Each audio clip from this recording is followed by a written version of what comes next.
Oke, percobaan videonya sudah.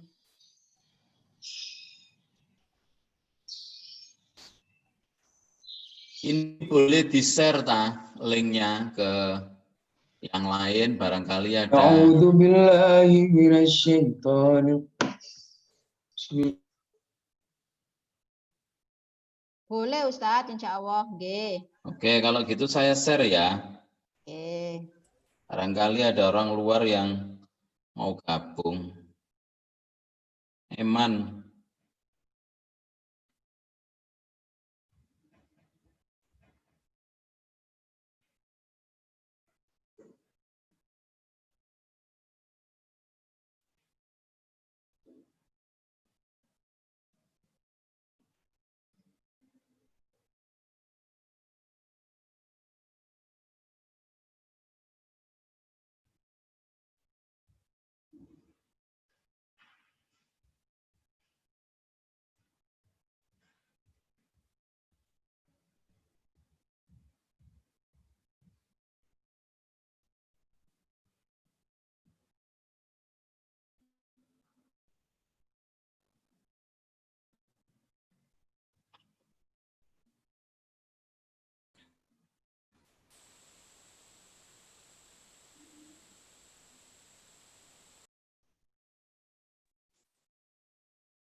Mas, yang tadi sama perilaku lagi ya, Mas ya?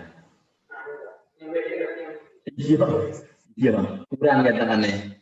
Ya.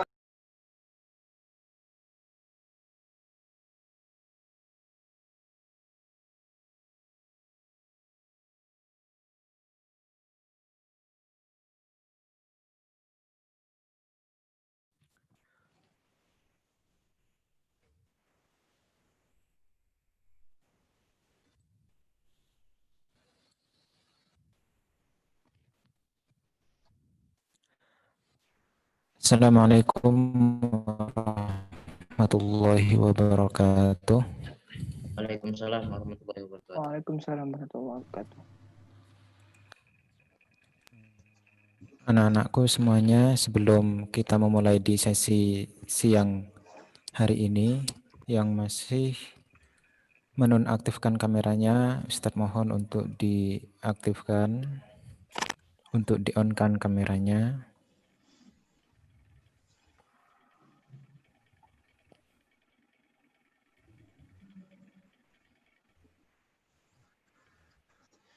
Assalamualaikum Pak Dr. Muhammad Gadi.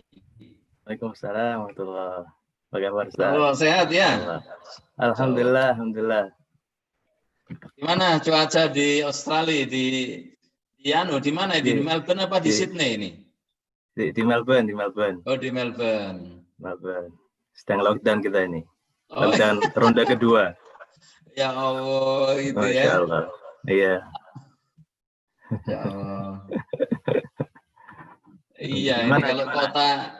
kota kita tercinta Surabaya ini belum ada tanda-tanda menggembirakan. Jawa Iya, Timur sama. Jawa. Ini lockdown sekarang baru minggu pertama dari 6 minggu rencananya. Allahu Akbar. Ini yang ronde kedua nih. Saya sudah melockdown diri di sini mulai Iya. Maret sampai hari ini. Masya Allah. Saya tunggu sekolahnya biar enggak hilang ini.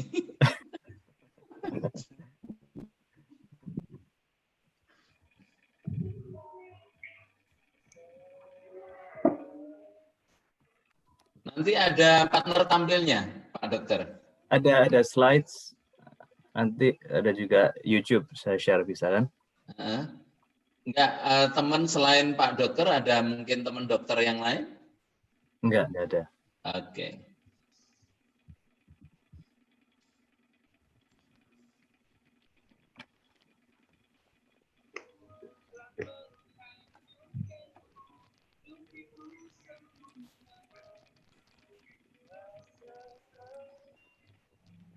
Cuaca di Melbourne gimana? Panas atau sejuk? Sedang musim dingin sekarang, winter. Masya Allah. Berapa suhunya Jadi, kalau bulan Juli sini? ya di bawah 10 mungkin kalau malam ya. Oh. Pakai selimut elektrik berarti? Oke ya, atau pakai heater aja, heater ruangan. Ya. Kalau di sini sedang dingin juga.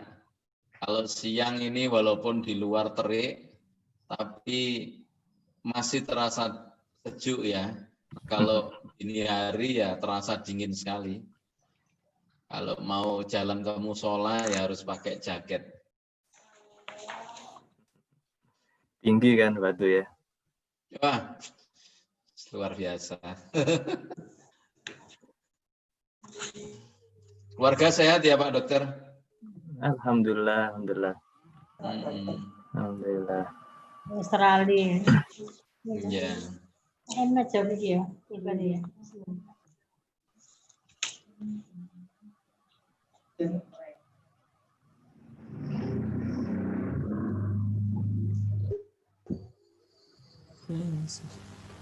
This is love story.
Baiklah, di sini Assalamualaikum warahmatullahi wabarakatuh. Izinkan Bapak pemateri, Bapak Muhammad Kadi, di sini kami sebagai moderator di sini akan menjelaskan perjalanan di kegiatan sesi siang hari ini.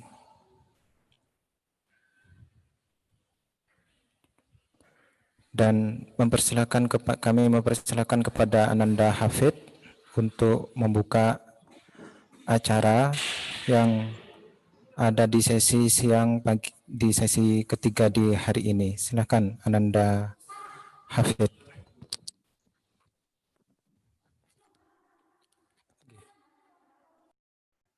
Bismillahirrahmanirrahim. Sebelum acara dimulai, saya imbau kepada seluruh peserta untuk mematikan mic-nya dan menyalakan kameranya. Mohon adik-adikku yang kameranya belum dinyalakan bisa dinyalakan, dan mic-nya yang masih menyala mohon dimatikan.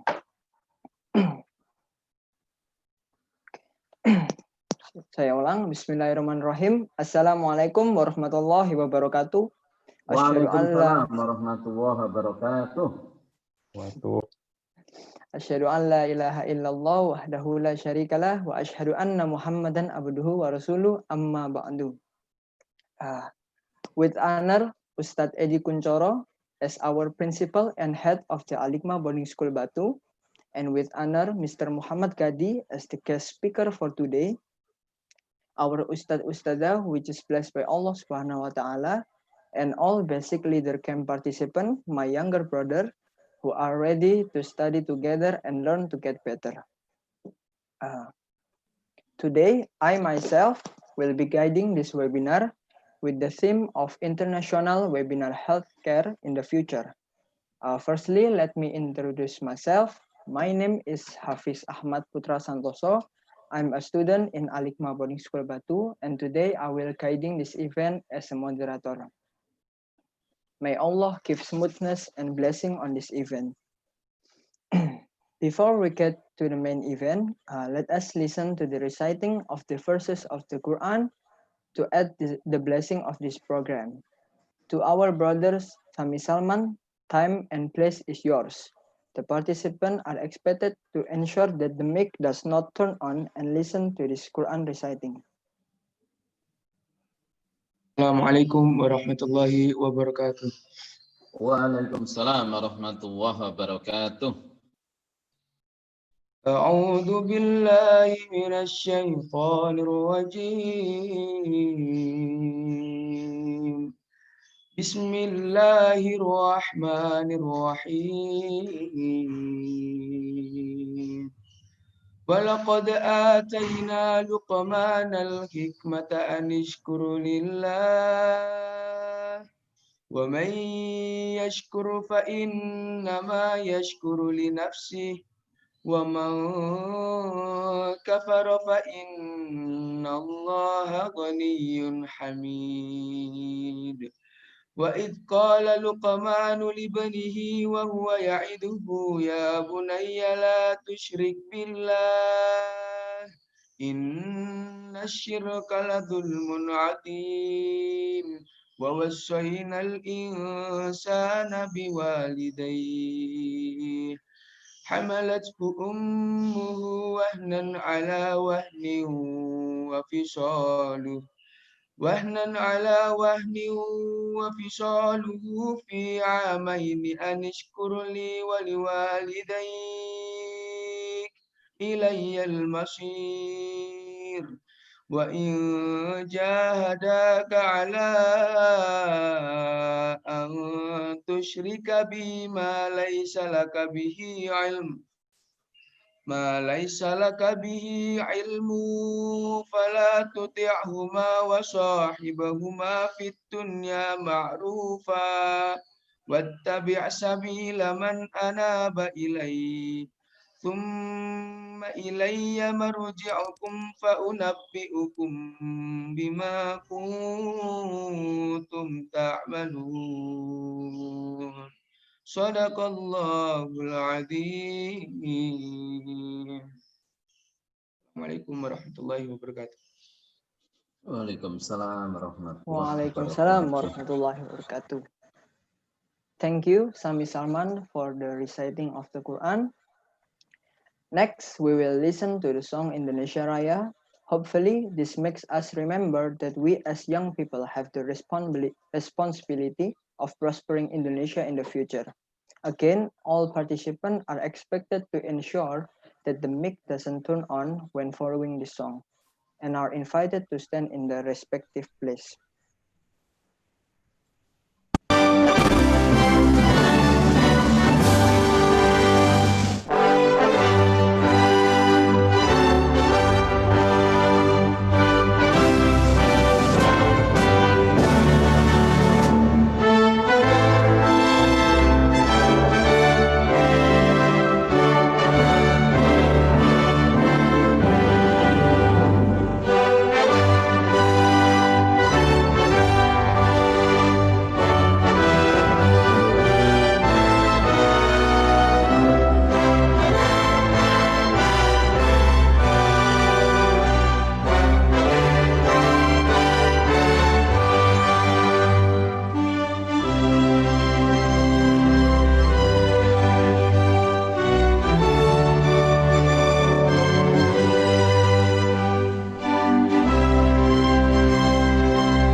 Alhamdulillah, Alhamdulillahirabbil alamin.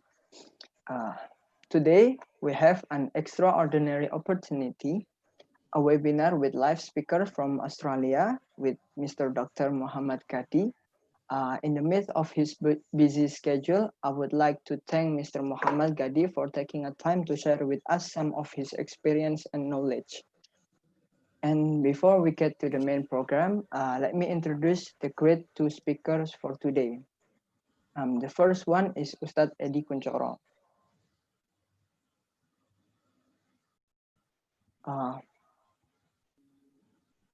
Can I have the slides? Okay. Thank you, Mas Hafiz. Thank you very much for the opportunity to present this about health literacy. To Mr. Muhammad Gadi, it is convenient if I give presentation first before you give a presentation for the students. Okay, thank you. Well, Mr. Dr. Muhammad Gadi Rokimakumullah, our friend, I mean the teacher of Sma Al Hikmah, also my students around Indonesia, maybe in Qatar, in Qatar. So this afternoon, I will, talk about education for health literacy. So before I give presentation, I think it's good for us to say Alhamdulillah. Alhamdulillah, Sma Alhamdulillahirabbil alamin. Wassalatu wassalamu ala asyrofil anbiya'i wal mursalin Sayyidina Muhammadin wa ala alihi washabihi ajma'in, amma ba'd. Anak-anak yang saya cintai, sungguh hari ini hari yang berbahagia untuk kita. Betapa tidak, Pak Dokter ini Alhamdulillah hari ini sedang suasananya kosong dan beliau bisa berkenan memberikan ilmunya untuk kita sehingga kita bisa memiliki pemahaman yang lebih mendalam tentang bagaimana seharusnya hidup di era pandemi ini dalam kondisi sehat dan tentunya selamat dari horor COVID-19 ini. Baik, next. Halo, who is the operator? Would you please to, yes, ya. Bicara tentang era abad ke-21, kita dihadapkan pada suatu fenomena apa yang disebut dengan literacy, ya. Konsep dan pemahaman tentang literacy ini sebuah konsep yang awalnya itu hanya bicara tentang baca dan tulis. Ya, secara definisi literacy itu adalah istilah yang merujuk kepada seperangkat kemampuan, ya, keterampilan pada diri seorang individu untuk membaca, menulis, berbicara, menghitung, dan memecahkan masalah pada tingkat keahlian tertentu yang diperlukan dalam kehidupan sehari-hari. Sehingga skop pembicaraan tentang literacy itu adalah tentang baca dan tulis. Dan kita sebagai Muslim ini bukan barang baru, ya. 1400 tahun yang lalu, ya, Rasulullah Muhammad SAW telah menyampaikan ayat Allah dalam surat Al-Alaq, Iqra bismi rabbikal khalaq. Ya. Ketika surat ini turun pertama kali, Iqra ya Muhammad, demikian kata Jibril, bacalah. Ya. Seterusnya, khalaqal insana min alaq, Iqra wa rabbukal akram alladzi 'allama bil qalam. Jadi ada kata yang perlu kita garis bawahi. Ada Iqra, baca, ada qalam, tulis. Nah, anak-anakku, kalau kita ini mau menyederhanakan konsep pendidikan itu ya ngurusi dua hal ini. Baca, tulis. Kamu sekolah mulai SD sampai S3 itu yang diurus ya baca dan tulis. Nah, sekarang ini pengertian literacy itu telah meluas. Ada visual literacy. Bagaimana kita bisa paham ya konsep literacy dari apa yang kita lihat. Civic literacy, goal-nya itu nanti bagaimana kita ini menjadi warga negara yang baik, warga masyarakat yang baik. Ya, environmental literacy itu bagaimana kita mensikapi dan bersikap terhadap kondisi alam, ya, dan seterusnya. Dan seiring dengan jangkitnya COVID ke seluruh penjuru bumi ini, yang hari ini sudah menjangkiti umat manusia di 216 negara, ya. Mau tidak mau konsep tentang health literacy itu next harus menjadi sesuatu yang kita akrabi, kita kerjakan, dan kita disiplin karenanya. Ini menjadi penting ya, karena apa? Dunia kita, dunia pendidikan, itu erat sekali kaitannya dengan kesehatan. Ya. Bahkan kita harus berani mengambil kesimpulan bahwa there is no education without health. Ya. Kita nggak akan bicara tentang pendidikan kalau tidak sehat. Sepinter apapun kita yang menempuh proses pendidikan, begitu kita dinyatakan tidak sehat atau dalam bahasa yang kita akrabi sehari-hari sakit, kita nggak bisa optimal. Ya. Kesehatan mungkin ada orang mengatakan bukan segala-galanya, tapi segala-galanya tidak akan jalan kalau kita tidak sehat. Demikian pula kita bicara pendidikan yang dalam skala mikro pembelajaran. Ya, pembelajaran entah itu online atau offline, ya, harus dalam posisi kita ini sehat. Next. Halo, next. Atau mungkin saya share sendiri saja ya. Halo, yang operatornya? Ya. Yang berikutnya, ya, there is no health without education. Ya. Tidak ada kesehatan tanpa melalui proses pendidikan. Ya. Ini menjadi hal yang harus kita pahami bersama. Ya. Anak-anak yang dirahmati oleh Allah, sampai hari ini horor COVID ini masih cukup mencekam.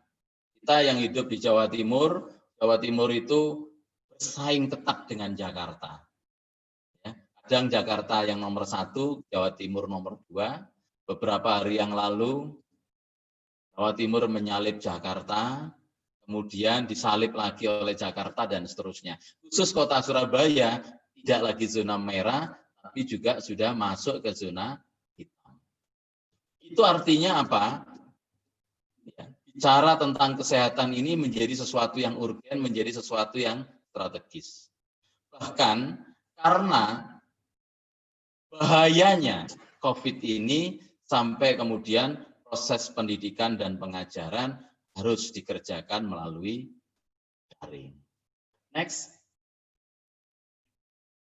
Nah, bicara tentang health literacy itu ada satu definisi sederhana yang disebutkan di sini adalah health literacy is the degree to which individuals have the capacity to obtain, process, and understand basic health information and services needed to make appropriate health decision. Intinya adalah bahwa kita ini dituntut untuk dalam segala aspek kehidupan kita bisa memanage demikian rupa hidup kita ini sehat. Karena dari situlah sebenarnya awal dari segala potensi kita sebagai manusia, sebagai makhluk sosial, sebagai ciptaan Allah, bisa mengoptimalkan segala potensi kita untuk kebermaknaan dalam kehidupan kita, baik dalam sisi kita sebagai makhluk sosial, sebagai bagian dari anggota masyarakat, maupun sebagai hamba Allah. Ini menjadi penting karena apa? Tanpa kondisi yang sehat pada diri kita, baik sehat secara fisik, sehat secara batin, lebih-lebih sehat secara iman dan pemikiran, maka kita tidak akan sampai pada tujuan hakiki kita, yaitu penghambaan kepada Allah. Next. Nah, khusus untuk sekolah kita, ya, our school had a program, there are many program to make stakeholder in our school be health people. Ya.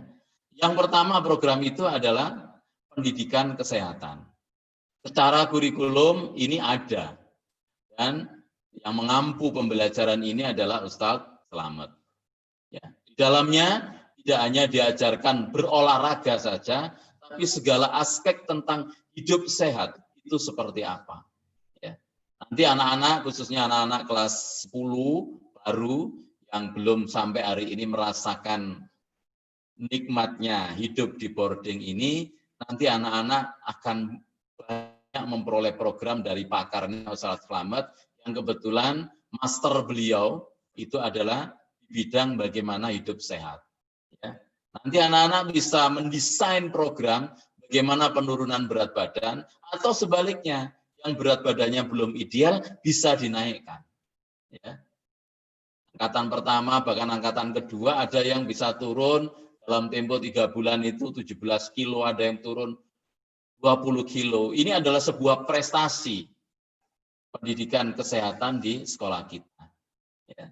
Apa hanya itu? Tidak, kita juga berbagi ilmu tentang hidup sehat ini kepada masyarakat sekitar. Ada program yang dikerjakan oleh angkatan pertama dan angkatan kedua tentang bagaimana program hidup sehat, antara lain rajin mencuci tangan di anak-anak SD di seputaran Giri Purno. Yang kedua adalah healthy lifestyle, gaya hidup sehat. Ya. Mulai dari apa? Mulai kebiasaan sehari-hari, mulai mandi, makan, ya, asupan gizi, dan seterusnya. Sampai kemudian sekolah harus menerapkan sebuah aturan apa yang boleh dan tidak boleh dijual di kantin sekolah. Ya. Misalnya makanan yang mengandung monosodium glutamat yang tinggi, ya, itu jenis ciki dan seterusnya itu sudah tidak boleh dijual di sini. Ya. Kenapa? Itu menggerogoti kesehatan dari siswa. Sehingga apa? Dalam 2-3 bulan pertama biasanya siswa yang mengikuti program ini postur tubuhnya menjadi ideal, berat badannya menjadi ideal, ya, dan kemudian angka anak-anak datang ke UKS itu menjadi turun drastis. Ya. Nah, yang ketiga adalah UKS manajemen. Ya. Sekolah ini karena merupakan sebuah masyarakat kecil yang berinteraksi selama 24 jam, mutlak memiliki pusat kesehatan. Kalau di masyarakat ada puskesmas, kemudian rumah sakit, maka di sekolah kita ini ada usaha kesehatan sekolah. Ya. Ini dikelola juga oleh Ustaz Slamet dan kakak-kakakmu yang memiliki mimpi dan cita-cita sebagai dokter untuk menyelenggarakan sebuah penataan hidup sehat sesuai dengan standar kesehatan. Ya. Nah, di situ ada pencatatan rutin tentang kondisi atau medical record ya kalau di rumah sakit tentang semua siswa yang ada di boarding Batu ini. Ya. Timbang berat badannya ketika mulai datang, kemudian diukur lebar badannya, kemudian diukur tingginya, ya. Dan kemudian mengikuti program-program yang mengarah kepada hidup sehat. Dan yang tidak kalah pentingnya anak-anakku, sebelum COVID ini melanda, muncul di permukaan bumi Indonesia tercinta dan di dunia ini, sekolah kita sudah menyelenggarakan pola hidup sehat ala Rasulullah yang kemudian dijadikan kebiasaan seumur hidupnya pada Bilal, yaitu senantiasa menjaga wudu. Kalau dalam protokol COVID, salah satunya harus rajin cuci tangan, kita malah cuci tangan setiap kita batal. Ya, melalui mekanisme wudu. Semoga dengan program yang terakhir ini, kita bisa terhindar dari paparan COVID. Ya. Intinya adalah sebenarnya kesehatan ini berangkat dari pola hidup bersih. Makanya betul ya, ada ungkapan dalam agama kita, kesehatan itu, kebersihan itu sebagian dari iman. Orang ya yang menjaga kebersihan itu sebenarnya separuh dirinya sudah masuk surga. Nah, kalau dibalik, kalau orang itu hidupnya tidak sehat, kempro dan seterusnya, separuh dirinya sudah ada di pintu neraka. Nah, kalau saya membuat perumpamaan yang mungkin agak ekstrim seperti itu. Karena itu pola hidup bersih dengan cara menjaga wudhu ini menjadi sesuatu yang urgen. Ya, saya ingin anak-anakku kelas 10, kelas 11, dan kelas 12, dan semuanya termasuk ustadz-ustadzah ini menjadi kebiasaan. Taruhlah Allah mentakdirkan kita, umur kita harus bersentuhan dengan maut, ya, apa indahnya ketika ujung kehidupan kita ini dalam keadaan kita memiliki wudhu. Insya Allah, jannah. Nah, berita gembiranya anak-anakku mengakhiri apa yang bisa saya sampaikan siang hari ini. Kemarin seluruh ustadz-ustadzamu baik di SMP maupun SMA menyelenggarakan program, mengikuti program rapid test. Alhamdulillah semua ustadz-ustadzamu, semua pengajar yang ada di sini dinyatakan non reaktif alias negatif. Jadi bukan mengindikasikan ini. Tapi bukan berarti ini sesuatu yang membanggakan, tidak. Tapi membuat kita semakin sadar untuk tetap waspada, menjaga kesehatan, dan seterusnya. Supaya apa? Kita bisa meneruskan perjuangan dan dakwah kita dan ibadah kita kepada Allah itu dengan sempurna. Ini yang bisa saya sampaikan. Terima kasih kepada Bapak Dr. Muhammad Gadi atas perkenannya untuk membimbing anak-anak didik kami, sharing ilmu beliau. Mudah-mudahan apa yang beliau akan sampaikan pada siang hari ini oleh Allah diganjar dengan berkah untuk hidup beliau dan keluarganya, senantiasa sehat dan sukses selalu.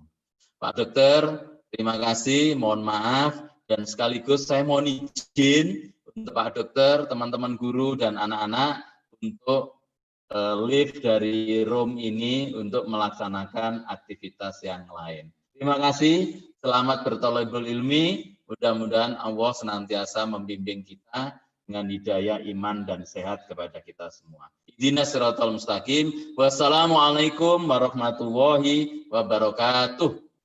Waalaikumsalam warahmatullahi wabarakatuh. Waalaikumsalam warahmatullahi wabarakatuh. Thank you, Ustadz Edi, for the marvelous presentation about healthcare. I apologize because before the presentation, we should have been introducing you, Ustadz Edi, but we have a miscommunication with the operator, so I apologize for my mistake. So now, let me introduce the main speaker for today, which is Mr. Dr. Muhammad Kadi. Okay.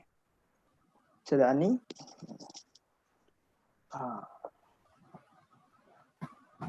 His full name is Dr. Muhammad Kadi, and he is an Indonesian citizen, but now living in Australia as a doctor.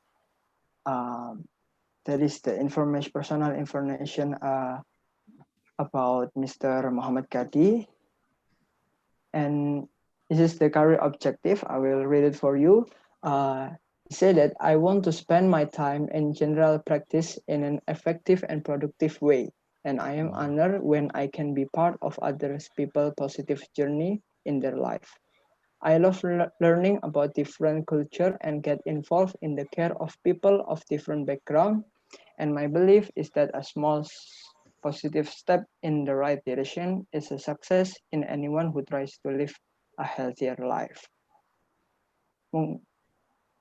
Mungkin coba saya terjemahkan kalau bagi yang kurang ngerti.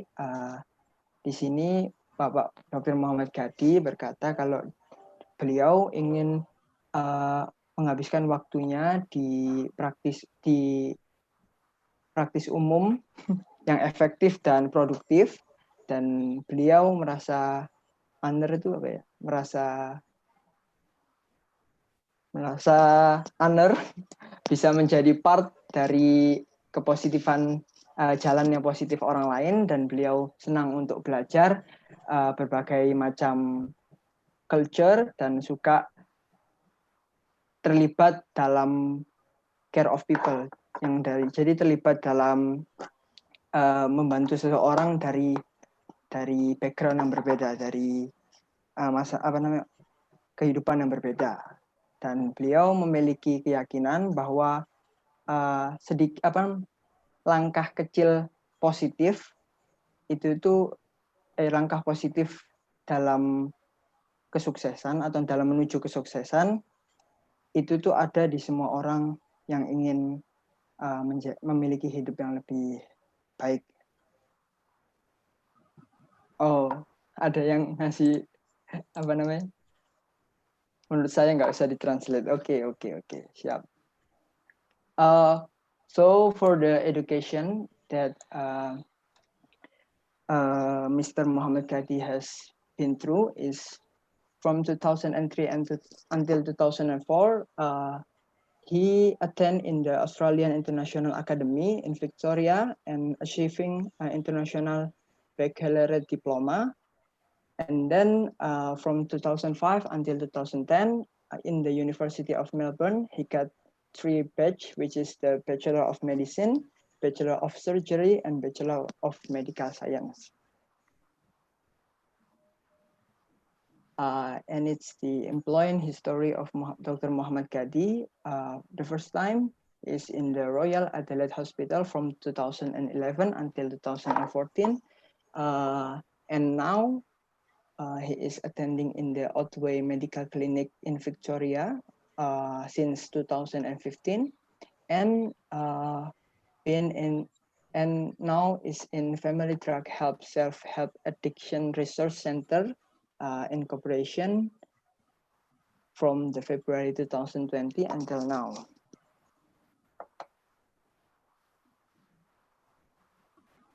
And this is the extracurricular and voluntary activities that Dr. Muhammad Kadi has done. The first one is from 2012 and until 2014. He is part of the Indonesian community of South Australia and Islamic Information Center of South Australia. And since 2017 until now, he is involved in the Kolakotwe Muslim Community Incorporation.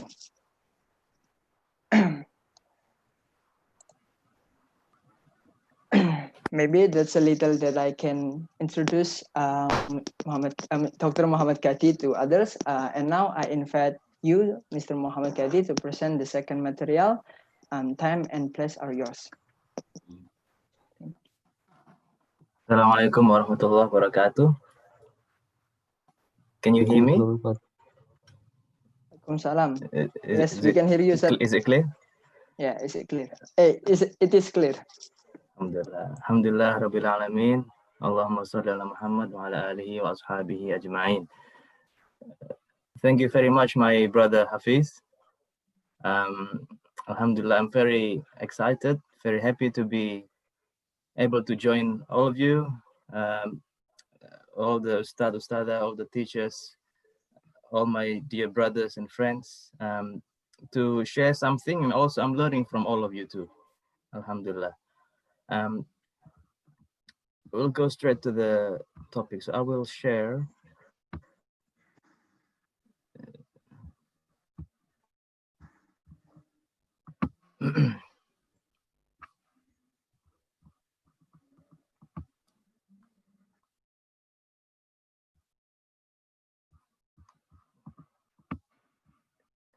Can you see my screen?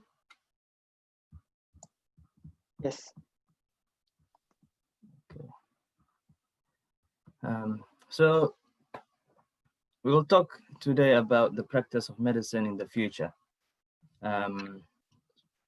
My purpose of this talk is to really not to teach, but to highlight some points, some ideas for all of us to think about, especially for my friends, my brothers who are thinking to pursue career in medicine, to be a doctor. But it can also apply to any one of us, all of us in different way. So before we talk about the future, we have to learn from the past. And that helps us to understand what is happening now, which will guide us for the future. So the concepts of time are divided into three: the past, the present, and the future. And it is continuous. It's not broken up into pieces. It's continuous. So we cannot forget the past. We have to care about today before we think about the future. So it's all continuous. And the ideas that we'll talk about in this talk, inshallah, is for us to think about, hopefully to trigger our minds to be creative, and then motivate us to create something for your own journey. Because every one of us, my friends, my brothers, every one of you will create your own journey in life. So just a little bit about healthcare in the past. So as we know, in the past, there was no machines, no radiology, scanners, the concepts of anatomy and human bodies, people didn't know.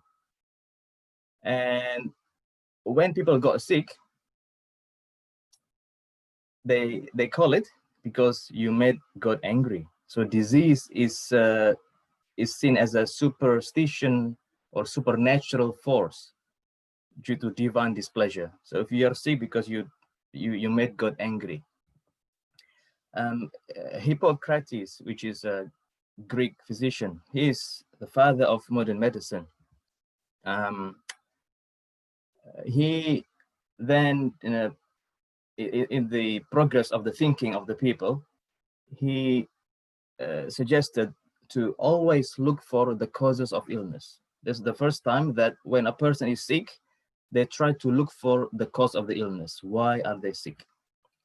He also suggested to try to prevent disease by lifestyle changes, to focus on lifestyle factors to try to prevent disease from happening. And also he introduced the concept of integrity in health practice, which simply put, it's if you are helping somebody and you are calling yourself a doctor or a healer, whatever it is a contract between you and God that you are respecting and looking after that person. So the concept of ethics in medicine. And as we know, there is Hippocratic oath. A Hippocratic oath is the oath or the pledge, the promise that doctors make when they graduate from medicine. And I'll talk about it later. And then Aristotle, another Greek physician. So this is, as you can see, people are starting to think what's happening with human body, with illness, with health and medicine. And he said that the liver's job is to deal with the food. So when you eat, it is the liver's job. The brain's job is to move as motion. And the heart is where the spirit, the source of life, and where feeling occurs. So a very, very simple understanding of human body. And Galen is another Greek physician. He came up with concepts of red blood and black blood. So the red blood is the one that brings spirit and life, and black blood is the one that is negative. It has got the illness, the toxins, etc.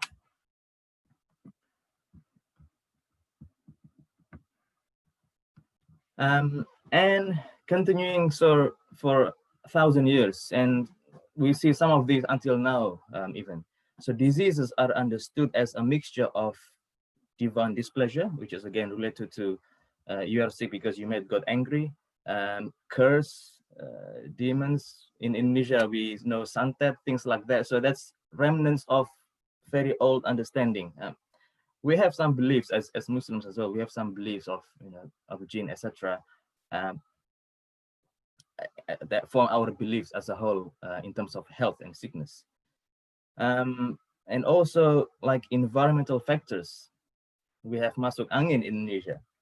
People back then maybe use the water or the cleanliness of the air as causes of illnesses. And because of this concept, so their treatments of sicknesses used to be prayer. They go to their priests, they go to their churches,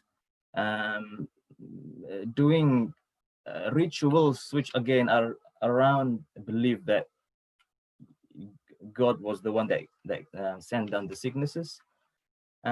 Leeches, so leeches, lintah in Indonesian. So leeches, people used to have leeches treatment. So they just put leeches on their skin to draw the blood, and obviously it is a dangerous thing, and it caused many problems. And people move on to creating some potion, some of their herbal medicine from what they have around them. And obviously, because of this beginning, we still see some of the results of the use of herbal medicines until now. So just to summarize, the very beginning of healthcare and medicine, it was not scientific. It wasn't scientific at all. But at least what we can take away from that is to understand human beings. They understood that human beings are comprised of the body, the mind, and the spirit, the emotion. So this is why, for example, when you find somebody sick, you go and visit them, you touch them, you make dua for them. It helps them. You're not giving them any medicine, but it helps them because you're touching their mind, their spirit, which then can affect the body. Moving on, I will now share a YouTube clip for about 10 minutes.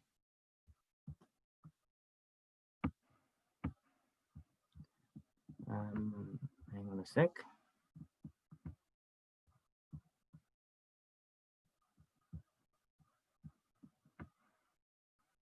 Can you see it?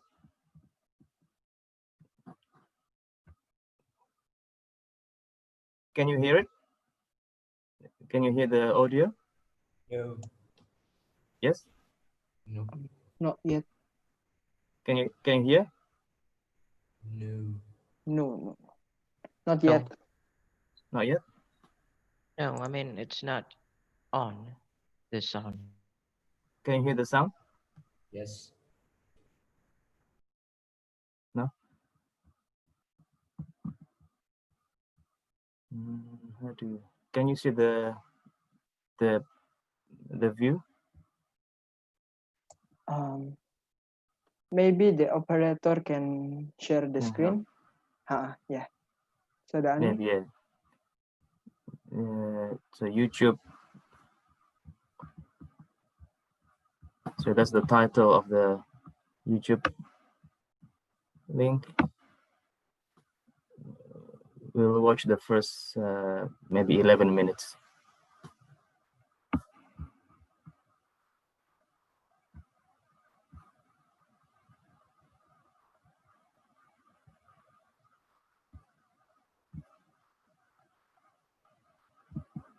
Modern high-tech advances in medicine and health are of course the result of many centuries of development, research and experimentation, much of which took place in the Islamic world between the 9th and 14th centuries, a golden age of science. During this time, scholars in the Islamic world made huge contributions to medicine and created a body of knowledge that was tremendously important and influential around the world for many hundreds of years.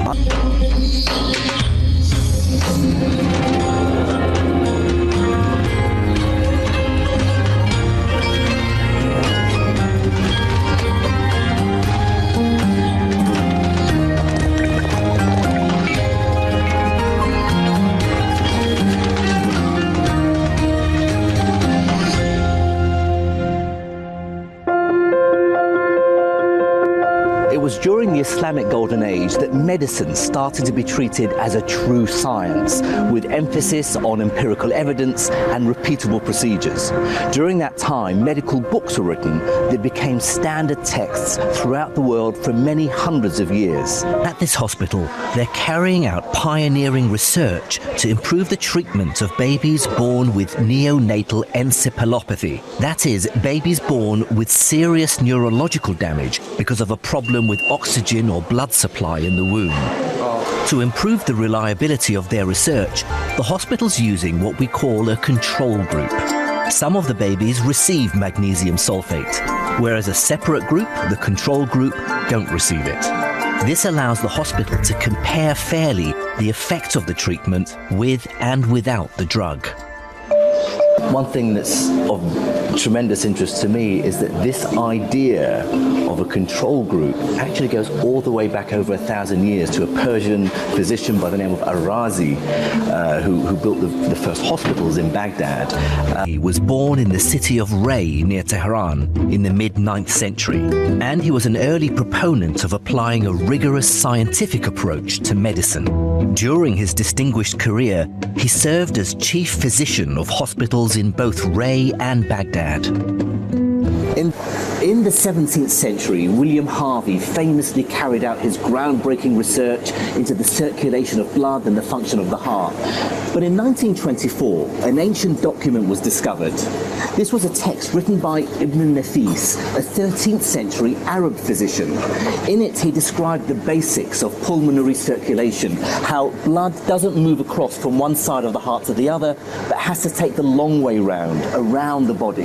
This 400 years before Harvey. The more I learn about it, the more I respect it, because it goes on incessantly, beating quietly, maintaining life.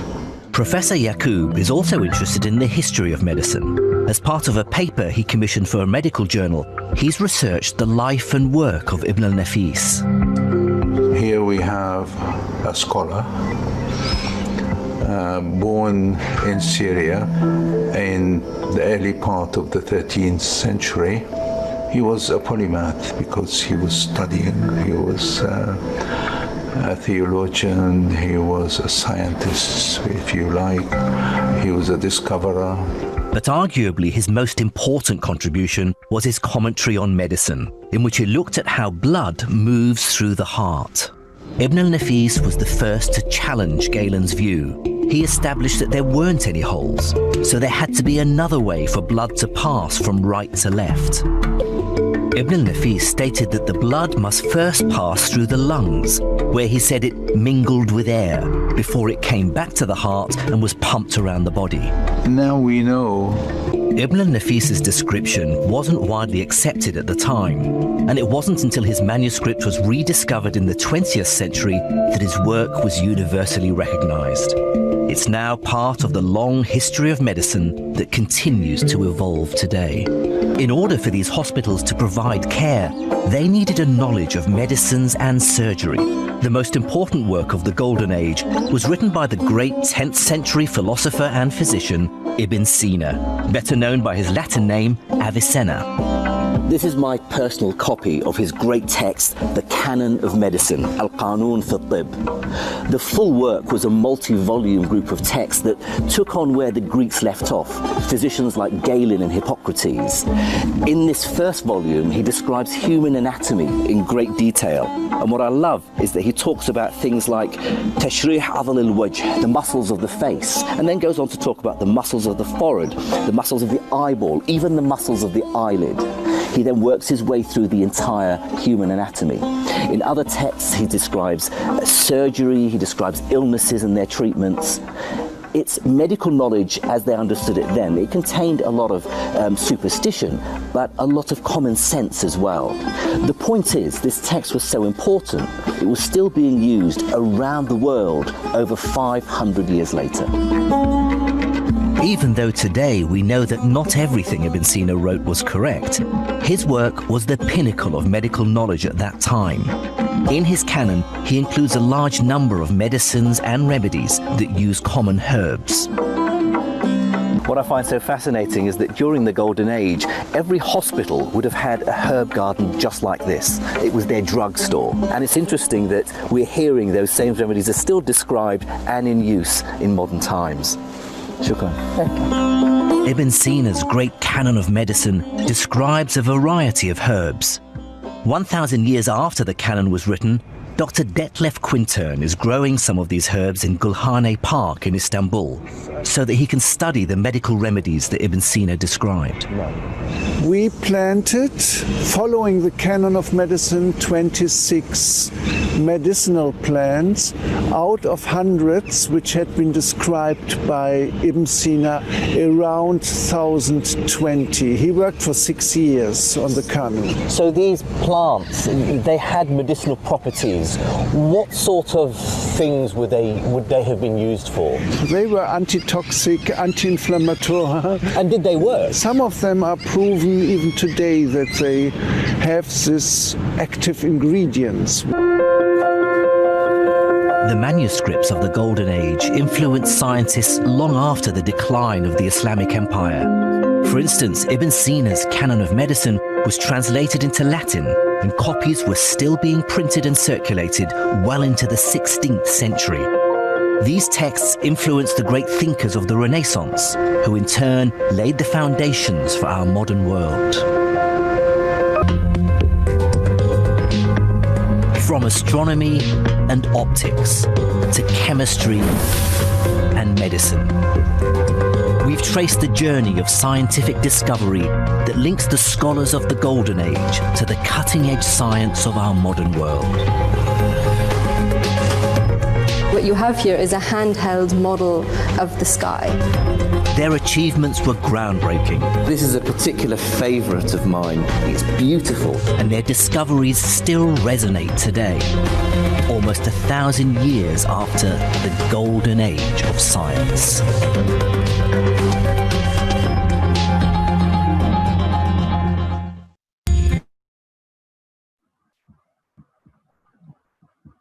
Terima kasih, Ustazah.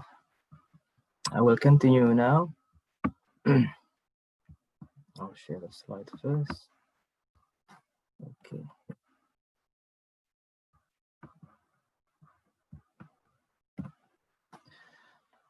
Okay. We watched that clip just to introduce some ideas in our minds about how medicine and knowledge change over time. The people can only do so much with what they have in their time. People back then, they had to deal with, for example, Ibn Nafis. At that time, the thinking was the blood in the right goes straight to the left heart through a hole. They had this concept of, or a question, and then they had there's no way to test that concept. So they just presume from their knowledge. So Ar-Razi, the one that I wanted to highlight there, he was the first one to create the control group in an experiment, in a research study. So people in the golden age, one of their main characteristics was lots of research, lots of experimentations. I want to emphasize this point, my brothers and all the listeners, that learning history is not only about who, when, where, and what, which is what the questions in the exams will be. You know, who did this and when did that happen? Where did this happen? What did they do? That's good, but the most important part of history or learning history is to know why and to understand how. If you understand these people lived, 1,000 plus years ago, how did they come up with this sort of thinking?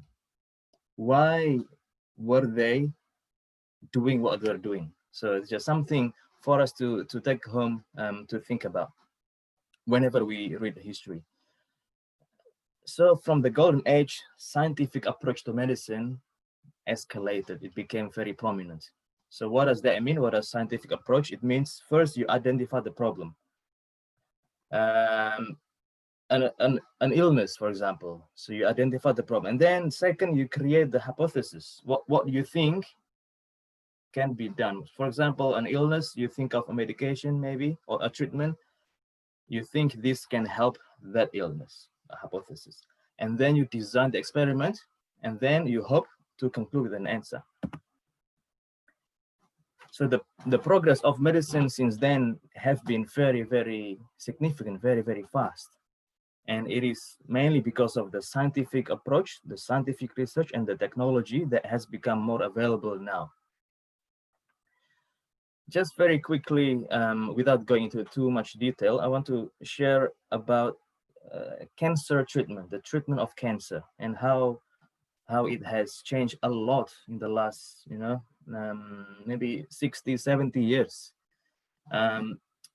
Before the 1950s, the treatments for cancers were only surgery or radiotherapy.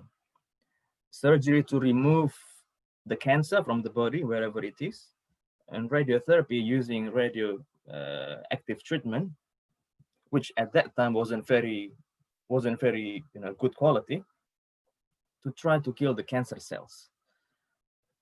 And then we had this doctor in Boston, America, Dr. Sidney Farber. They were seeing these children. So acute lymphoblastic leukemia is the cancer of the blood cells. Lymphoblast is part of the white blood cells in the body, and they become so much in number, suppressing the other good blood cells. So these children, they die in a few weeks old, 2 months old, 3 months old. They die from infection and from bleeding because of the leukemia. And then he had this idea in his head: can I kill leukemia cells with chemicals? That was never been done before. So sometimes, my friends, my brothers, to think of something radical will open the door to something great. Even back then, his friends his colleague, medical practitioners were not agreeing with him. They were saying, like, you're crazy. But he had this question in his mind: can I kill leukemia with chemicals? And then he had learned something from his colleague about folic acid, which helps some blood disorder. And he injected this, he experimented with I think it was 16 kids with leukemia, injected this folic acid into their body. It actually made it worse. It made the leukemia cells grow more, and obviously wasn't good result for the kids. But then he didn't stop there. He thought, if something can make the leukemia cells increase in number, what about try the opposite? And then he experimented, and then, cutting long story short, it has become now chemotherapy as we know it. So it's targeting the cells that are replicating too much in the body with medications that are given into the bloodstream. So he is known as the father of modern chemotherapy. It began with a question in his mind. And now with leukemia, with acute lymphoblastic leukemia, from survival rate of about 3 months, and now after 5 years, more than 80% survival rate. And many of these children, they can live a normal life for many years because of the treatments that are available now. So cancer used to be, deadly disease, but now it can be curable, or sometimes, if not curable, it can be chronic and become more manageable in the way of the life of the person. Now, we move further. So is medicine only about science? That's the question. Actually, let's read this statement from WHO in 1998. Until recently, the health professions have largely followed a medical model, which seeks to treat patients by focusing on medicines and surgery, and gives less importance to beliefs and to faith in healing, in the physician and in the doctor-patient relationship. This reductionist or mechanistic view of patients is no longer satisfactory. Patients and physicians have begun to realize the value of elements such as faith, hope, and compassion in the healing process. So to help a sick person, it's not only about writing a prescription or doing a blood test or doing a scan. It's about how connecting with them emotionally, giving them hope, getting the trust. All of this has got healing power, definitely. And we know the body, the mind, and the spirit, the emotion, they are all linked.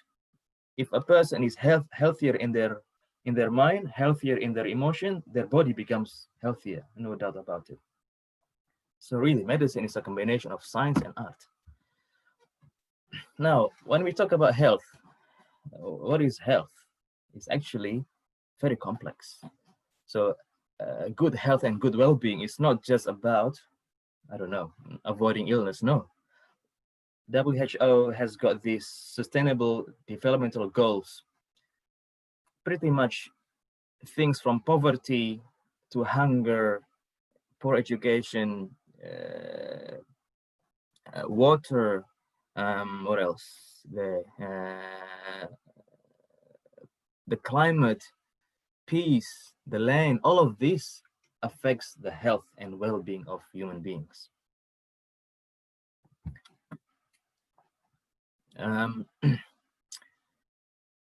WHO shows that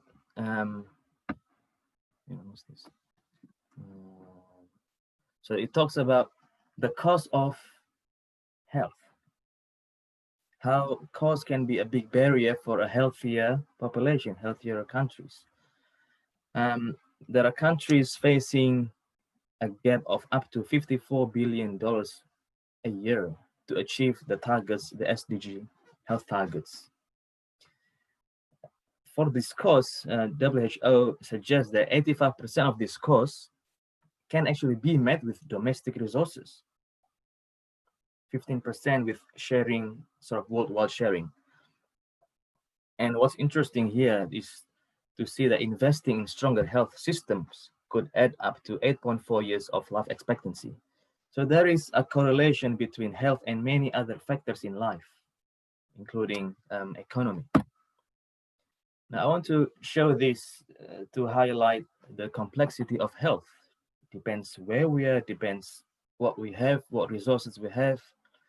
So the top 10 causes of deaths in high-income countries compared to in low, middle-income countries is similar but quite different. For example, ischemic heart disease, there's heart attacks is number one, and then stroke. And then we have in the low-income countries, we have chest infections, we have tuberculosis, we have diarrhea disease, preterm birth complications, we have diabetes mellitus as causes of death, top 10. In the high-income countries, we have Alzheimer's dementia, which is because people are living much longer, they die because they're just losing their mind, dementia.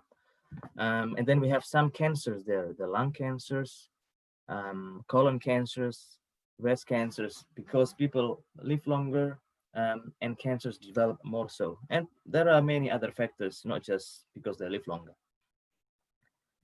What I want to highlight from this is we need to understand the problems that we have in where we live, where we are, to determine the focus of the public health actions.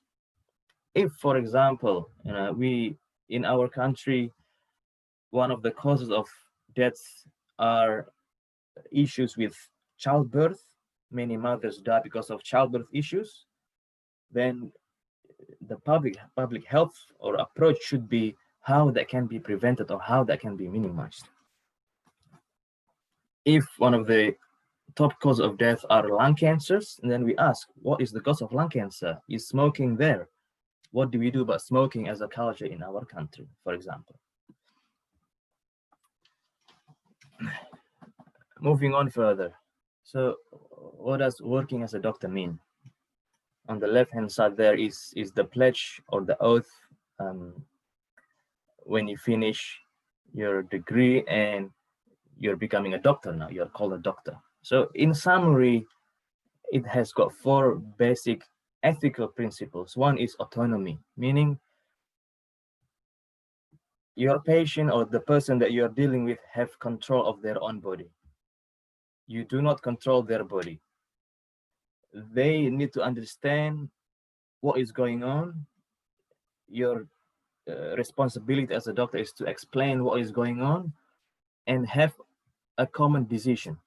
And you have to try to understand where they come from, understand their backgrounds, their beliefs, and not forcing any treatment or medication to them.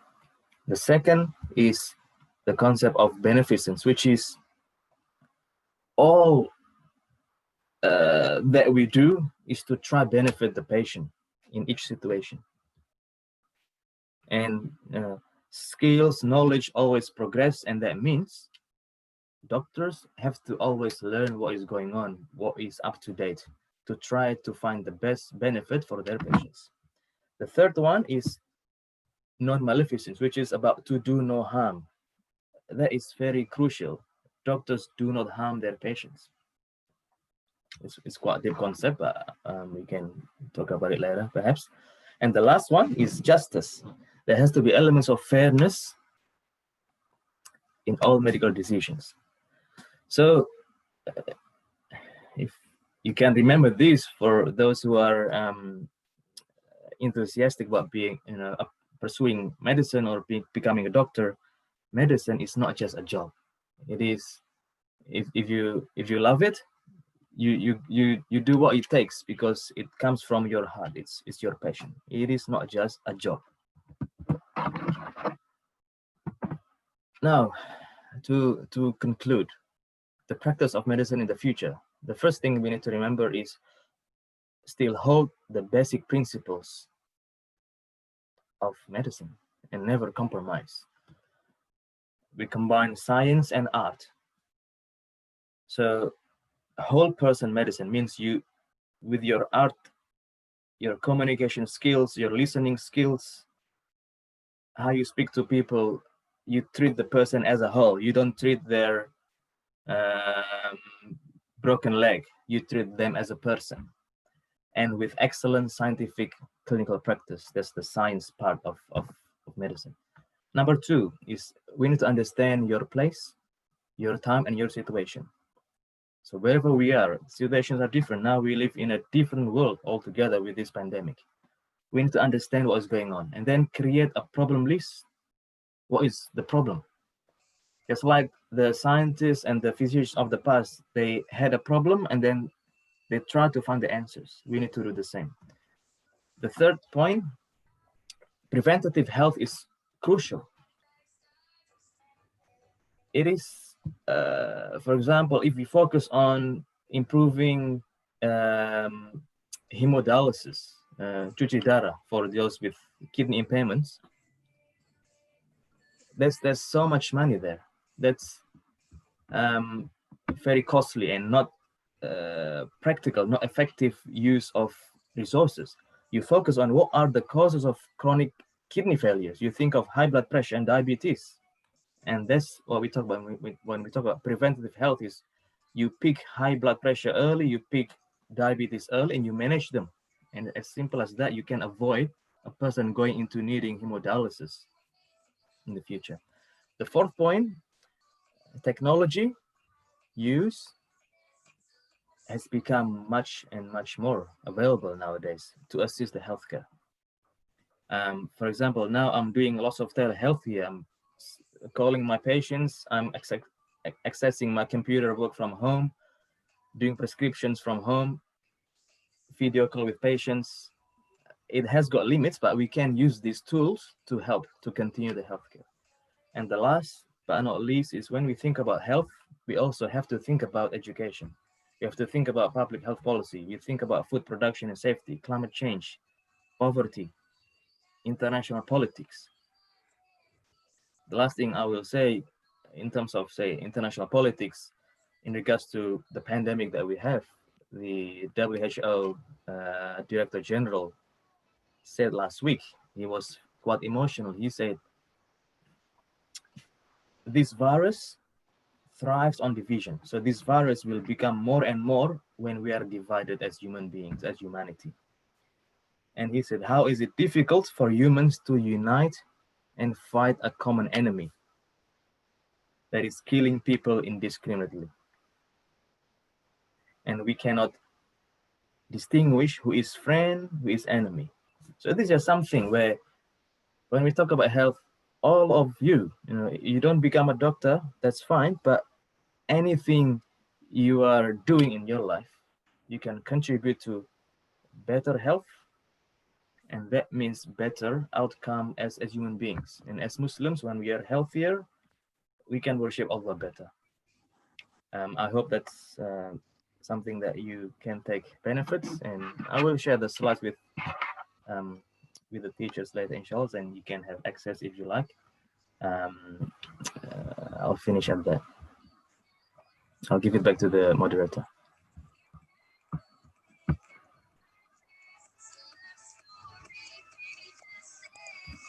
Alhamdulillah, Alhamdulillah.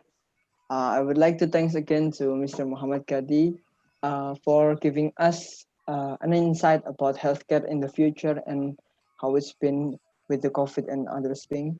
And now we are going to the Q&A section, and we invite the participant who want to have a direct dialogue with the speakers. Please give us a sign in the form of clicking the raise hand button or write in the chat column. And please turn on the mic and start talking when the moderator has called the name invited. Silakan yang mau bertanya bisa nyalain raise button atau tulis di kolom chat.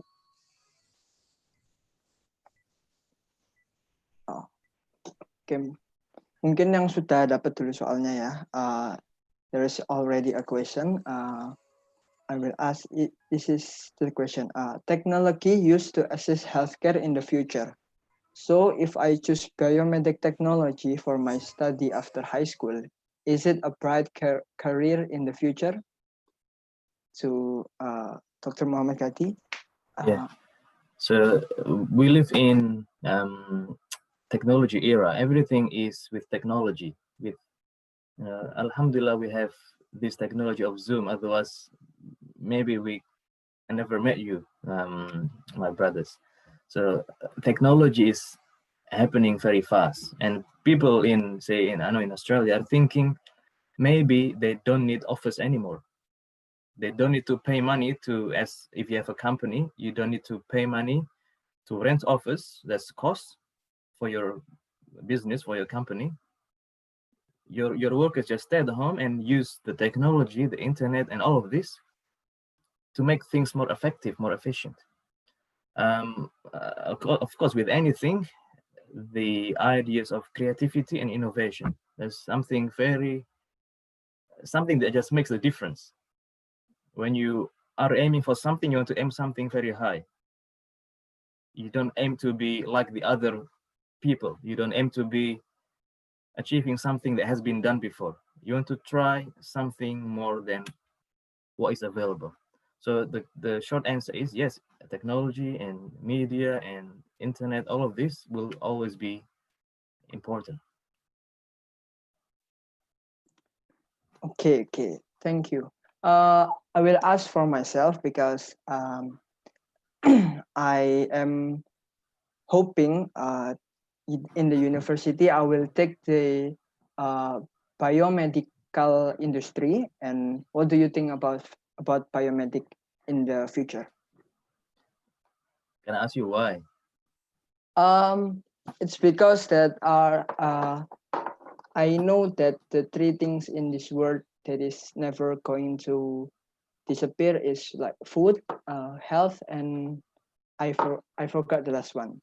So what I mean by choosing this career is really because I know that someday like someday or in the future it will not going to disappear, and that's why I choose that. Mashallah, mashallah. So what I would suggest is when you have a goal, you, number one, when you create your own goal, you want to be passionate about it. You want to be, it's coming from your heart. You really like it. You really love it. You want to really go there.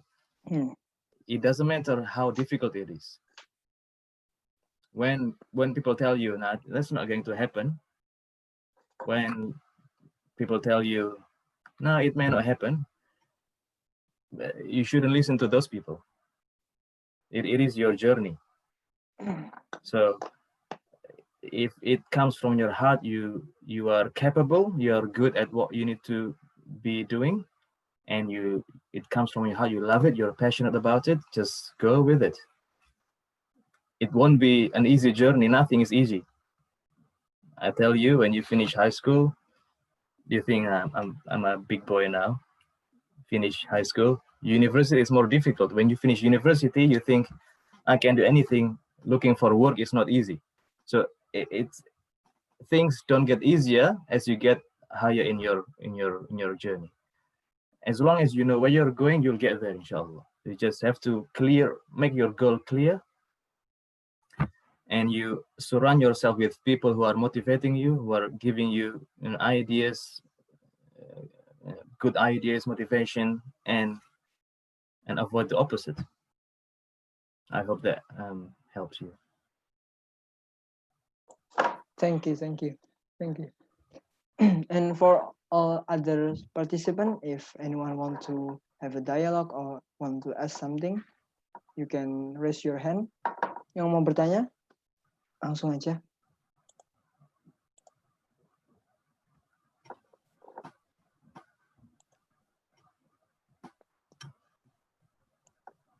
Oke, kalau belum ada, coba nanya pertanyaan yang sudah saya siapin sendiri juga.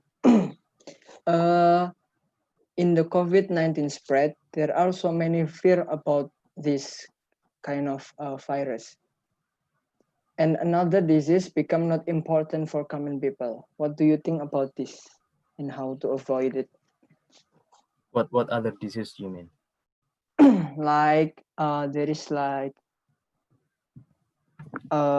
maybe like HIV/AIDS, like because people don't want to leave their rooms and do the bad things. It makes the disease more like normal, I think.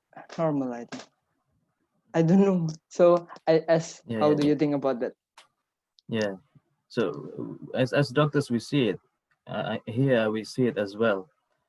People who come with heart attacks or with cancers, with strokes, they go down a lot, 30-40%, because they just stay at home. Meaning when they come later, they come at a later stage of their illness, meaning more difficult to manage. This COVID pandemic is a big test for us as human beings, as Muslims especially. But again, there is lots of fear, there is lots of worry. The question is, what is in my hands? What is not in my hands? If there are things out of my hands, if I have to stay at home and do work at home, I have to accept it and just optimize what I can do at home, for example. If I need to go out to look for, if you have family, look after your family, well, I have to leave my house, but I protect myself in the best way. I follow the protocol, the advice in the best way. If you have any illness, you get help. Even in this time, you get help as much as you can. You try your best with your limitations. Ikhtiar, and then make dua, and then leave the rest to Allah.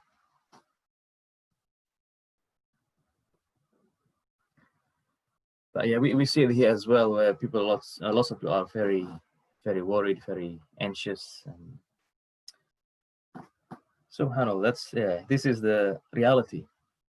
We have to deal with it.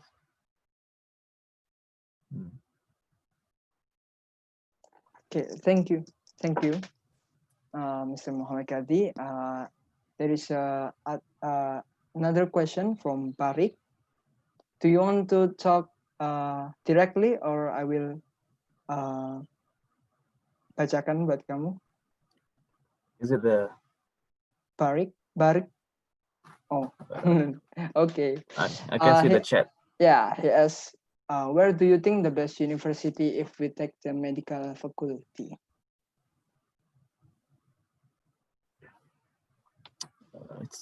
It's important you do your research, and you when you are setting up, planning for goals, you do your research in the best way, and then plan for something that is within your ability, within your scopes.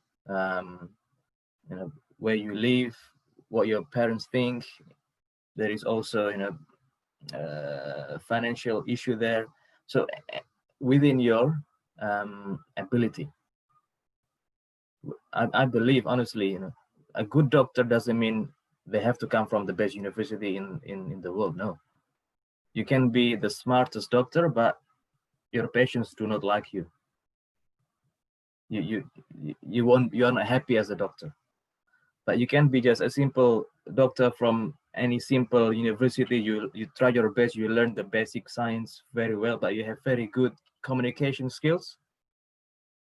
That makes you as a good doctor, and you are happy working as a doctor. So try your best, do your research.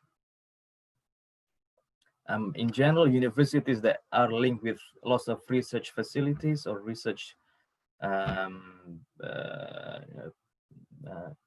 projects, they are usually thriving a lot on research, and that's very good.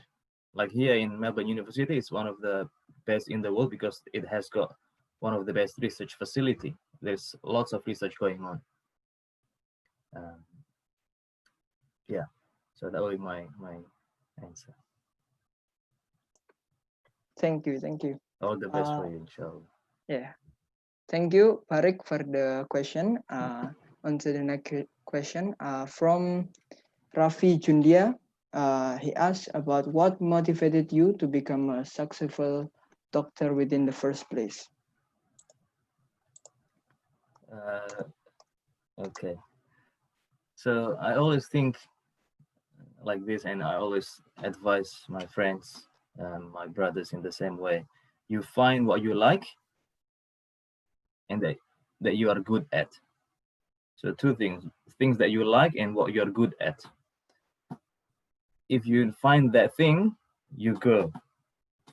So it doesn't have to be a doctor, it doesn't have to be medicine, it could be engineering, could be business.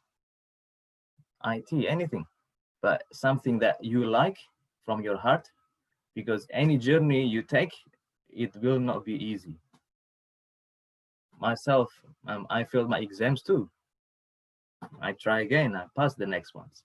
So any journey you take will not be easy. If it comes from your heart and you like it, if you slip down, you fail, you try again, and you get better. And that's the journey. I wanted to be a doctor because I like dealing with people, and I like to listen to people. And I find after now 10 years of practicing medicine, just by listening to people, I can help them without saying any word. It's just me as a person. So that's what motivated me to be a doctor, is because I like it. I like dealing with people, and I want to be part of those other people's benefits in life. And if they can get closer to Allah, that is also in the back of my mind.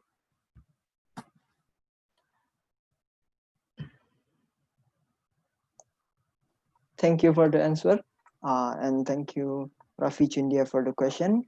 And onto the next question from Apit Humam Rushdan. He asked about what is the greatest accomplishment you've made as a Muslim doctor in Australia? Yeah, so I don't see myself needing to achieve anything big. I take every single human being I'm dealing with as a special person.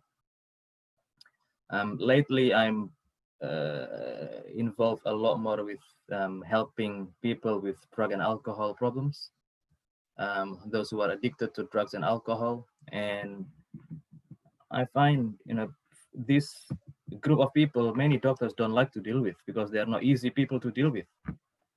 But I find it very interesting and I enjoy it because I learn every single person's life story and how they became addicted to drugs and alcohol.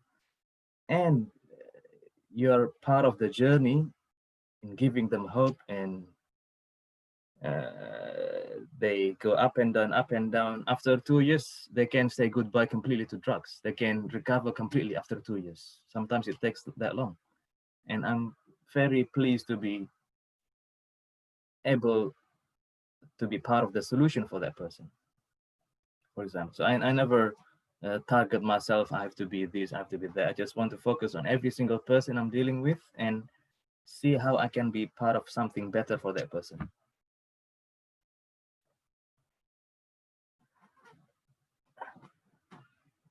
Hope that answers the question.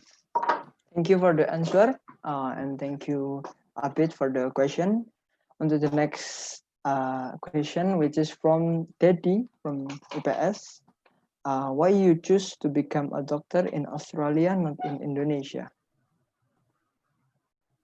Alhamdulillah, it's the way Allah put me, I think. That's what I believe. Allah put me here, I do something here. Because I did my high school and university here, it's easier to continue here. I've been thinking how I can practice in Indonesia, but we accept whatever Allah gives us and we use it in the best way, alhamdulillah. So if I can help in any way, I'm more than happy, but for now I haven't found a way to practice there because the systems are different. So it's not as simple as moving there and working as a doctor there. No, it's not that simple. It's quite complicated to just move and work in another country. Yeah. Thank you. Okay, thank you, Mr. Muhammad Kadi, and thank you, Daddy, for the question. The next one is from Ibrahim from MIPA, and he asked about what do you think about the vaccine for COVID-19? I mean, when it's ready to use and sold around the world, will it be 100% prevent us from the virus, or maybe even could cure us from the virus? Yeah, subhanallah. So that's this issue with COVID-19 in the medical field. This pandemic really has created so much change. There are so many research studies all over the world in many countries. on different aspects of the illness, of the infection, and also on vaccination. There are maybe over 100 groups of people or scientists in the world who are creating vaccinations. And more than 10 now are on human trials already. Just without going into details, to create a basic vaccination, normally it takes 2-3 years. That's normal process, because vaccination, before it is approved, it has to be safe, and number two, it has to be proven effective to prevent, as a community, the widespread of the infection. And from hearing, because I'm learning myself, from hearing what the scientists and the doctors are saying, they are optimistic there will be COVID-19 vaccine, but the question is when. It takes time. It takes time, maybe even next, Allahu Alam. It's something that, yeah, so creating is one thing, and then producing it for billions of people, there's another thing. So that takes more time. So again, something that we have to accept, and instead of doing nothing until the vaccine comes out, because we don't know when, maybe next year, Allahu Alam.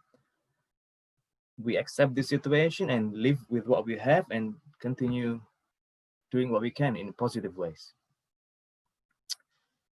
And with vaccination in general, nothing is 100% in medicine. So even vaccination doesn't mean 100% you will not get the virus. Nothing is 100%. It's about more likely or most likely preventative for the infection. Yeah. Hope that answers a bit. Hope it's answered the question. Thank you, Mr. Muhammad Kadi. And I will go to the next question, which is from Barik again. He asked about what do a doctor feel when they could not save someone's life. I'm guessing here Barik wants to be a doctor.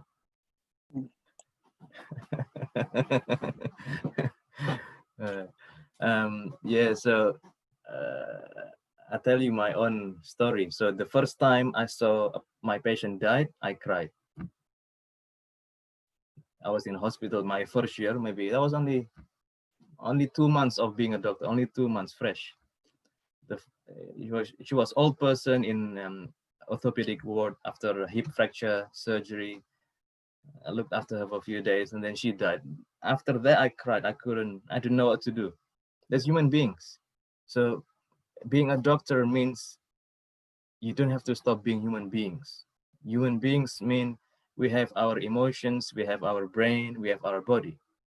We use our body to try, to observe, to listen, what is going on, brain to think, but we cannot stop our feeling too. So sometimes you feel sad with your patients. Your patients tell you their father died, their brother died, their marriage breakdown. You feel sad for them. You share the sadness with the patients. That's what I do. So a good doctor, remember this, a good doctor, this is what patients tell, not what doctors think, what patients tell. A good doctor is the one with the good communication skills, the one who makes the patient feels comfortable and easy. Not the one who makes your patients feel scared about. Yeah, so it's not just the knowledge in the brain, it's also the emotions. So if you remember that, patients will love you and will listen to you, will work with you. Hope that helps. Thank you for the answer. And the next question came from my teacher, Ustad Eko Arianto, and he asked about what reading books are suitable for children who want to become a doctor, so that the book becomes increasingly motivated, so that the children becomes increasingly motivated. What are you recommended? I don't have any particular one, Ustaz Eko. But nowadays you can have videos. What motivate you can be watching a doctor in Africa trying to create a hospital. You know, it could be anything that you want, something that drives you to contribute to humanity, to society. I find myself sometimes visual images are stronger than words, than just books. Like the video that we watched, that's something that is, you know, even for me, that's very powerful, very profound. It makes me think about what I do. Yeah, so I always say everything is good, just keep an open mind and learn about anything.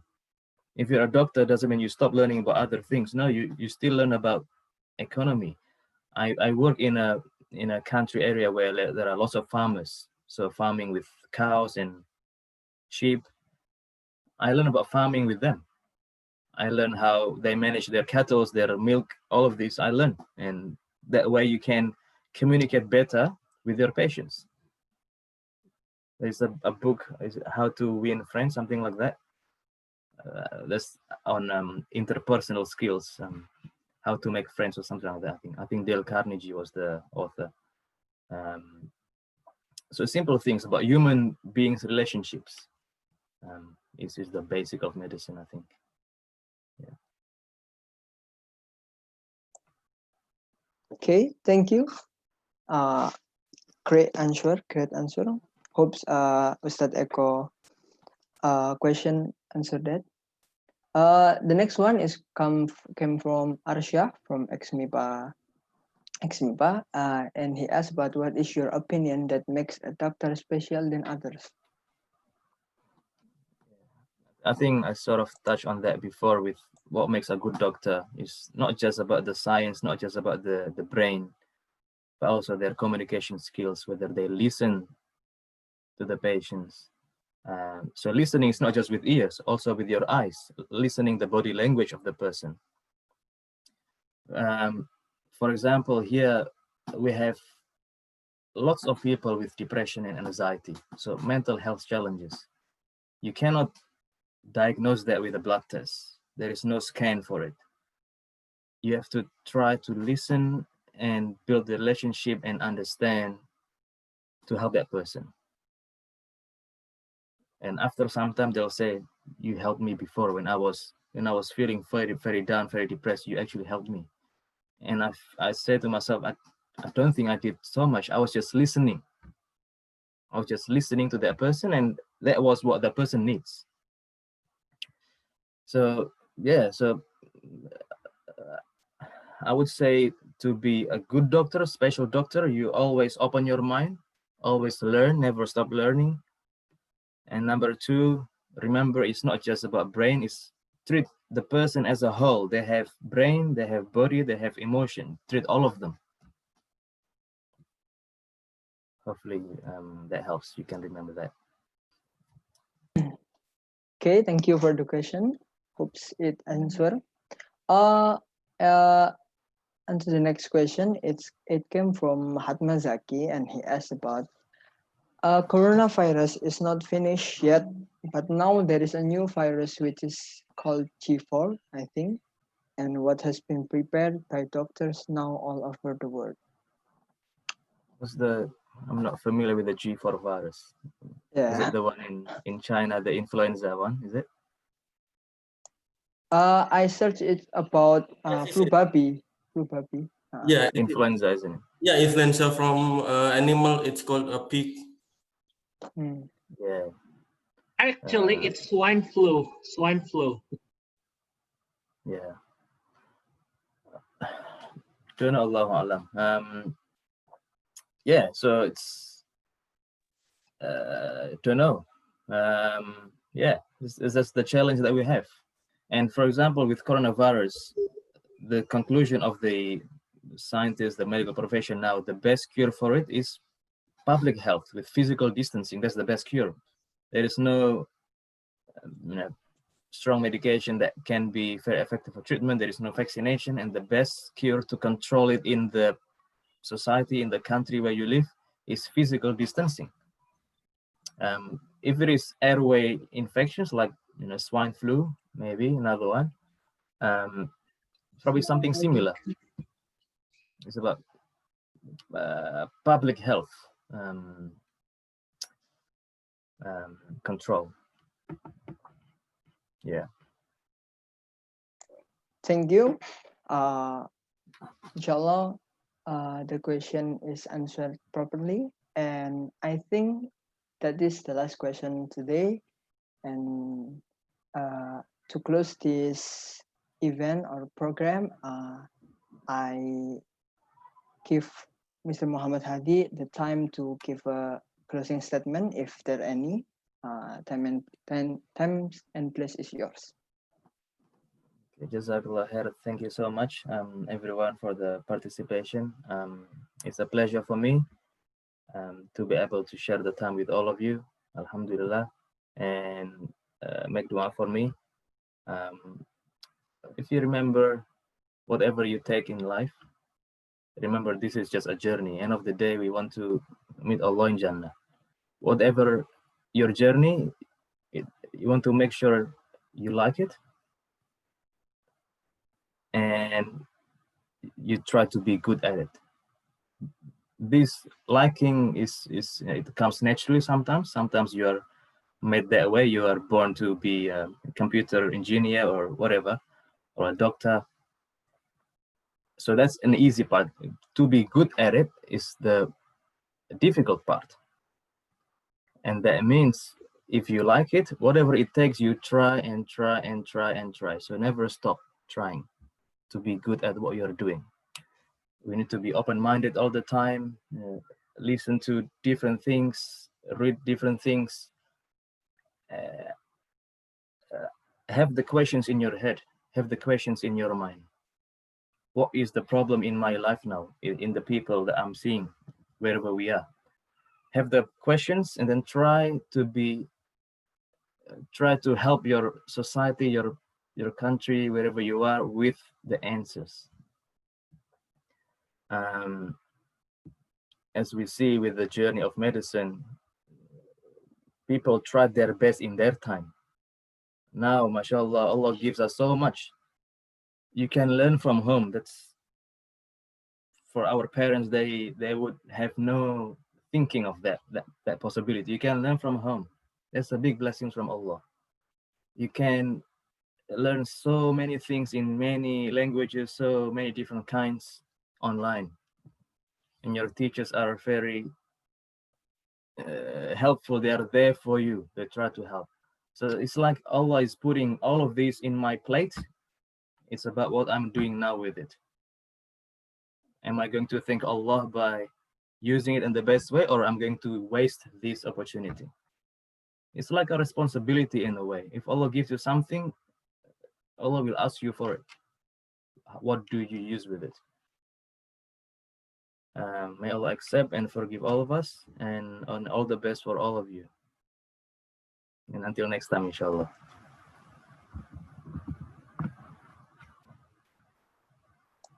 Alhamdulillah, alhamdulillah, alhamdulillah. Maybe that's all for today. Let's close with prayer to our brother Sami Salman, and time and place is yours.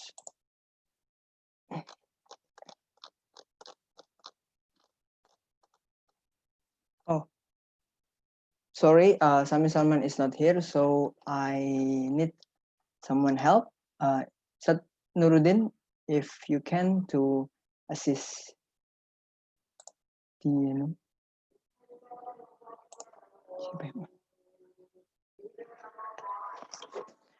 okay, because Salman is not here, we will like to thank Ustadz Edi Kuncoro and Ustadz Muhammad Kadi who spend their time with us, inspiring us a lot, and we apologize if there is any mistake. Let's close this event with the kafaratul majlis. Subhanakallahumma wa bihamdika astaghfiruka wa atubu ilaik. I, as the moderator, resign. Wassalamualaikum warahmatullahi wabarakatuh. Waalaikumsalam warahmatullahi wabarakatuh. Waalaikumsalam warahmatullahi wabarakatuh. Thank you, Mr. Muhammad Kadi, for the time. Assalamualaikum. Salam.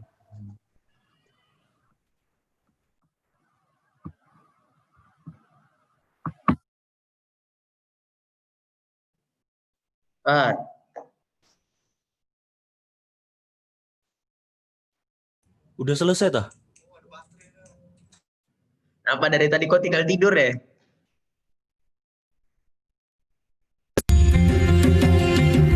Modern high-tech advances in medicine and health are of course the result of many centuries of development, research and experimentation, much of which took place in the Islamic world between the 9th and 14th centuries, a golden age of science. During this time, scholars in the Islamic world made huge contributions to medicine and created a body of knowledge that was tremendously important and influential around the world for many hundreds of years.